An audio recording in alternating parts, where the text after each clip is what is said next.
بسم اللہ الرحمن الرحیم۔ سب کو میرے پیارے بھائی جو مجھے سن رہے ہیں ان کو میرا سلام قبول ہو۔ سندھ سلامت، ساتھ سلامت۔ اور آج کل میں ایک نئی کچھ چہم گوئیاں سن رہا ہوں کہ کوئی ورکنگ یونٹس کے نام پر صوبوں کے اندر صوبے بنانے کا ایک جو پرانا بوسیدہ خواب ہے، اس خواب کو پھر تازہ کرنے کی کوشش کی جا رہی ہے۔ اور میں یہ چیز واضح بتا دوں کہ ہم جو سندھ میں رہنے والے لوگ ہیں، سندھ ہمیشہ لسانیت سے پاک، مذہبی تفریق سے پاک، اور سندھ ہمیشہ یکجا اور ویلکمنگ رہی ہے۔ سندھ کوئی محض کسی جغرافیکل کیا کہتے ہیں لکیروں کا نام نہیں،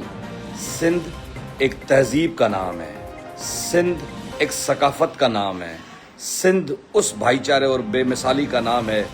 جو آج سے نہیں صدیوں سے لوگوں کو ویلکم کہتا آیا ہے۔ اور سندھ ہمیشہ ایک ماں کی طرح سب کو یکسو دیکھتے ہوئے اپنے گلے سے اپنے آنچل میں سما لیتی ہے۔ آج کچھ لوگ مجھے وہی سوچ نظر آئی کہ جو پرانے زمانے میں پولیٹیکل پارٹیز لیتی تھی کہ لوگوں کو تقسیم کر ان کے اوپر حکمرانی کرو،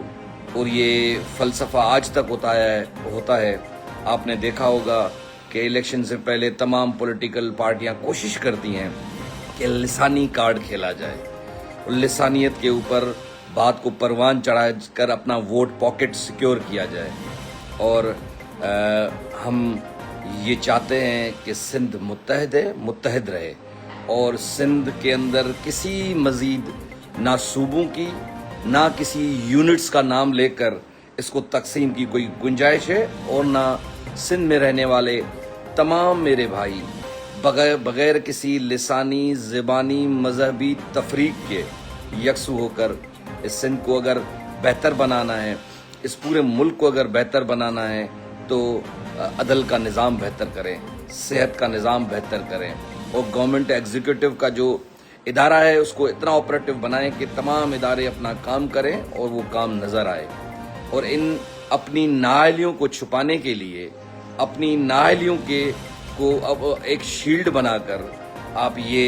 اپنے گھنونے خواب کبھی پورے نہیں کر سکتے کہ سندھ کی یہاں تقسیم ہوگی اور آپ ہمیں خاموش دیکھیں گے۔ ایسا کبھی ممکن نہیں ہے۔ سندھ مجھے بڑا افسوس ہوا کہ ہماری فریٹرنٹی کے اندر لوگ اپنی الیکشنوں کو پروان چڑھانے کے لیے، لوگ اپنی سیاست کو چمکانے کے لیے لسانیت کی باتیں کرتے ہیں، تفریق کی باتیں کرتے ہیں، اس صوبے کی تقسیم کی باتیں کرتے ہیں۔ یہ صوبہ، یہ سندھ، یہ ہماری ماں ہے، یہ ہماری ریڈ لائن ہے، یہ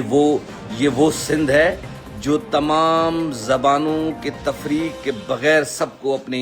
اپنے سینے سے لگاتا ہے۔ یہاں میرا مہاجر بھائی، یہاں میرا پٹھان بھائی، یہاں میرا ہزارے وال بھائی، یہاں میرے گلگت سے آنے والے میرے بھائی، یہاں کشمیر سے آنے والے میرے بھائی، یہاں سرائکی بیلٹ سے آنے والے میرے بھائی، یہاں پنجاب سے بسنے والے میرے بھائی، یہاں بلوچستان سے بسنے والے میرے غیرت مند بلوچستان کے بھائی، اور تمام صوبوں، تمام پاکستان کے ہر کونے سے آنے والا یہاں پر بستا ہے، اور اس کو سندھ بائیں کھول کر ویلکم کرتی ہے، اور ہم سب یہاں پر ایک گلدستے کی مانند ہیں۔ تو ہم وہ گلدستہ، ہم اس گلدستے میں ان شاخوں، ان پھولوں کو برداشت نہیں کریں گے جو پھول کی شکل تو ضرور اختیار کرتے ہیں، مگر اسی گلدستے کو جو ہے بکھیرنے کی بات کرتے ہیں۔ ایسی باتوں سے گریز کیا جائے۔ میری آپ لوگوں سے گزارش ہے کہ اس طرح کی جو لسانی اور مذہبی تفریق، زبانی تفریق کے اوپر سیاست کو پروان چڑھایا جا رہا ہے، اس کو بالکل ہم قطعاً پڑھے لکھے طبقہ ہے، وکلا میرے بھائیوں کا، پورا سندھ اس چیز کو ایکسیپٹ نہیں کرتا۔ سندھ اس مٹھی کی طرح یونائٹڈ ہے، تمام بسنے والی اس میں قومیں جو رہتی ہیں بغیر کسی لسانی بنیاد کے رہتی ہیں، اور الحمدللہ اس ہم نے سندھ میں دیکھا ہے کہ سب قوموں کے اندر کتنا آپس کے اندر پیار ہے، محبت ہے۔ اس تفریقی سیاست کو ہم ریجیکٹ کرتے ہیں، اور اس گھنونے پرانے فرسودہ سڑے ہوئے خواب جو کہ سندھ کو تقسیم کیا جائے گا، یونٹس کے بنیاد پر تقسیم کیا جائے گا، کراچی کو تقسیم کیا جائے گا، حیدرآباد کو تقسیم کیا جائے گا، یہ ایک گھنونے خواب ہے۔ یہ خواب نہ کل پورے ہونے تھے، نہ آج پورے ہونے، نہ آگے کے بھی فیوچر میں پورے ہوئے۔ اگر اس طرح کی کوئی بات کرے گا تو اوور ڈیڈ باڈی۔ تو ہم چاہتے ہیں کہ متحد سندھ اور مضبوط پاکستان ہی ہو سکتا ہے، کہ اگر آپ اس ملک کو پروان چڑھاتے ہیں تو یہ مزید اس طرح کی باتیں پیدا نہ کی جائیں جس سے وہ نفرتیں پھیلیں اور لوگوں ان بدبودار سوچ رکھنے والے لوگوں کو موقع ملے کہ اس لسانیت کو، زبان کو، ان چیزوں کو فرق بنا کے ایک تفریق پیدا کریں۔ اس تفریق کو ہم ریجیکٹ کرتے ہیں۔ متحد سندھ اور سندھ ہمیشہ آباد ہے اور شاد رہے گا۔